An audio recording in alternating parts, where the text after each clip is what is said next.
Sa ibang balita, hindi na raw puputulin na ang kaliwang kamay ng batang lalaking naipit sa escalator sa isang supermarket sa Caloocan. Nagpaliwanag naman ang Pure Gold Supermarket kung bakit bahagyang natagalan ang pag-rescue sa bata. Saksi Susan Enriquez.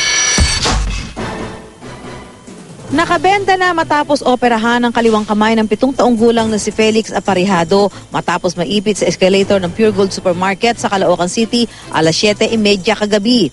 Naiyak na lang ang ina ni Felix na ikwento niya na natagalan daw bago naialis sa pagkaipit ang kanyang anak. Nakita po ng hipa.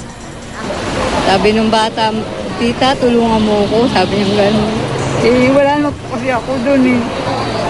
At yung hirap ng pudo kasi ilang oras bago nasagip po yung anak ko. Gusto pa nila mangyari. Putulin daw yung kamay. Pero tiniyak na raw ng mga doktor na hindi na kailangan putulin ang kamay ni Felix.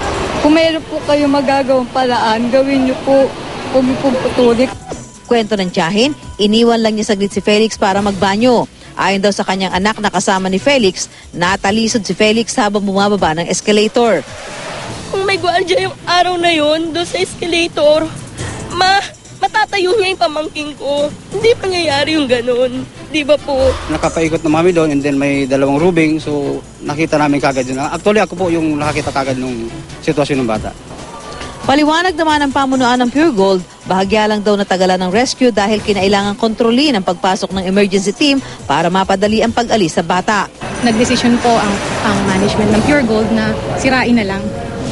Sirain po para mapabilis proseso ng pagbaklas at nang mailigtas po ang buhay ng bata.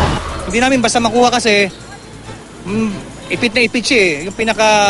Yung handle noon, nakaganon na mismo eh. Pumasok mismo yung pinakakamay niya doon. Balik gumano siya, nag-clamp siya, nag-lock. Kaya hindi mo pwedeng basta hugutin. Kailangan tatanggalin mo yung sa mga... Tiniyak ng Pure Gold na sasagutin ang lahat ng gasto sa pagpapagamot ng bata. Hindi na rin muna pinagagamit ang escalator kung saan naipit si Felix.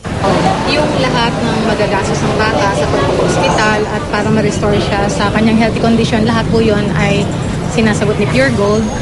Sinasagot din po na Pure Gold ang pang-araw-araw na pangangailangan ng pamilya. Ako si Susan Enriquez, ang inyong saksi.